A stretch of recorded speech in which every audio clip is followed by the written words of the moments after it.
ఆధ్యాత్మిక స్నేహవృక్షం నుండి అందరికీ వందనాలండి. సర్వజనులకు రక్షణార్థమైన మహోన్నతని విద్య బైబిల్ వాక్యము మొదటి దినవృత్తాంతములు 1వ అధ్యాయము. ఆదాము, షేతు, ఏనోషు, కేయినాను, మహలేలు, ఏరెదు, హానోకు, మెతూషెల, లేమెకు, నోవాహు, షేము, హాము, యాపేతు. యాపేతు కుమారులు గోమెరు, మాగోగు, మాదయి, యావాను, తూబాలు, మెషెకు, తీరసు అనువారు. గోమెరు కుమారులు అష్కనజు, రీఫతు, తోగర్మా. యావాను కుమారులు ఎలీషా, తర్షీషు, కిత్తీము, దోదానీము.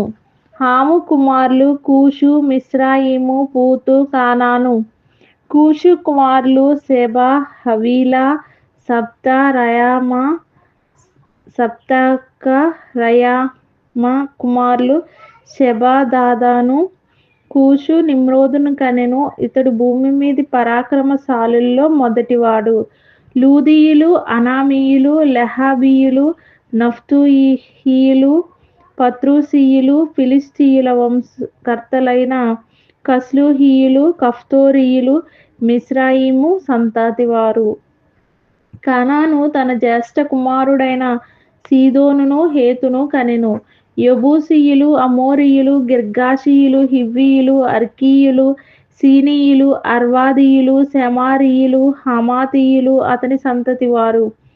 షేము కుమారులు ఏలాము, అష్షూరు, అర్పక్షదు, లూదు, ఆరాము, ఊజు, హూలు, గేతెరు, మెషెకు. అర్పక్షదు షేలాహును కనెను. షేలాహు ఏబెరును కనెను. ఏబెరునకు 2 కుమారులు పుట్టిరి.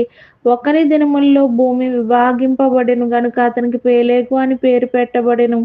అతని సహోదరుని పేరు యొక్తాను. యొక్తాను అల్మోదాదును, సెలాపును, హసర్మావేతును, యెరహును, హదోరమును, ఊజాలును, దిక్లానును, ఏబాలును, అబీమాయేలును, షెబాను, ఓఫీరును, హవీలాను, యోబాలును కనెను.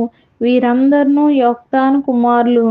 షేము, అర్పక్షదు, షేలహు, ఏబెరు, పేలెగు, రయు, సెరూగు, నాహోరు, తెరాహు, అబ్రహామను పేరు పెట్టబడిన అబ్రాము.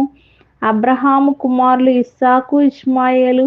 వీరి తరములు ఏవనగా ఇష్మాయేలునకు జ్యేష్ఠ కుమారుడు నెబోయోతు, తరువాత కేదారు, అద్బయేలు, మిష్మాము, మిష్మా, దుమా, మస్సా, హదాదు, తేమా, ఏతూరు, నాపీషు, కెదెమా. వీరు ఇష్మాయేలు కుమారులు. అబ్రహాము యొక్క ఉపపత్ని అయిన కెతూరా కనిన కుమారులు ఎవరనగా జిమ్రాను, యోక్షాను, మేదాను, మిద్యాను, ఇష్బాకు, షూవాహు. యోక్షాను కుమారులు షెబాదాను. మిద్యాను కుమారులు ఎయిఫా, ఏఫెరు, హానోకు, అబీదా, ఎల్దాయ. వీరందరును కెతూరాకు పుట్టిన కుమారులు. అబ్రహాము ఇస్సాకును కనెను. ఇస్సాకు కుమారులు ఏసావు, ఇశ్రాయేలు. ఏసావు కుమారులు ఎలీఫజు, రెయూవేలు, యెయూషు, యాలాము, కోరహు. ఎలీఫజు కుమారులు తేమాను, ఓమారు, సెఫోగాతాము, కనజు, తిమ్నా, అమాలేకు. రెయూవేలు కుమారులు నహాతు, జరహు, షమ్మా, మిజ్జా. శేయీరు కుమారులు లోతాను, శోబాలు, సిబ్యోను, అనా, దీషోను, ఏసెరు, దీషాను. లోతాను కుమారులు హోరీ, హోమాము, తిమ్నా. లోతానుకును సహోదరి. శోబాలు కుమారులు అల్వాను, మనాహతు, ఏబాలు, సెపో, ఓనాము. సిబ్యోను కుమారులు అయ్యా, అనా. అనా కుమారులలో ఒకనికి దీషోను అని పేరు. దీషోను కుమారులు హమ్రాను, ఎష్బాను, ఇత్రాను, కేరాను.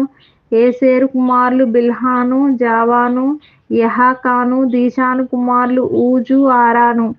ఏ రాజును ఇశ్రాయేలీయులను ఏలక మునుపు ఎదోము దేశమందు ఏలిన రాజులు వీరు. బెయేరు కుమారుడైన బెల, అతని పట్టణం పేరు దిన్హాబా. బెల చనిపోయిన తరువాత బోస్రా ఊరివాడైన జెరహు కుమారుడైన యోబాలు అతనికి బదులుగా రాజాయెను. యోబాబు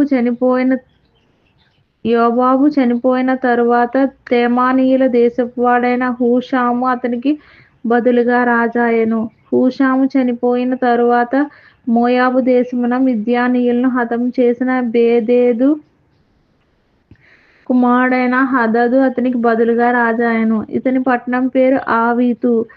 హదదు చనిపోయిన తర్వాత మశ్రేక ఊరివాడైన షమ్లా అతనికి బదులుగా రాజాయను. షమ్లా చనిపోయిన తర్వాత నది దగ్గరనున్న రెహోబోతు వాడైన షావూలు అతనికి బదులుగా రాజాయను. షావూలు చనిపోయిన తర్వాత అక్బోరు కుమారుడైన బయల్ హానాను అతనికి బదులుగా రాజాయను. బయల్ హానాను చనిపోయిన తర్వాత హదదు అతనికి బదులుగా రాజాయను. ఇతని పట్టణం పేరు పాయు.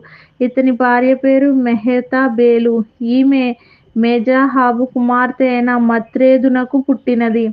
హదదు చనిపోయిన తర్వాత ఏదోమునందు ఉండిన నాయకులెవరనగా తిమ్నా నాయకుడు, ఆల్వా నాయకుడు, యాతేతు నాయకుడు, అహాలీబామా నాయకుడు, ఏలా నాయకుడు, పీనోను నాయకుడు, కనజు నాయకుడు, తేమాను నాయకుడు, మిబ్సారు నాయకుడు, మగ్దీయేలు నాయకుడు, ఈరాము నాయకుడు. వీరు ఏదోము దేశమునకు నాయకులు. ఈ మాటలు విన్న వారందరినీ దేవుడు దీవించి ఆశీర్వదించునుగాక. ఆమేన్.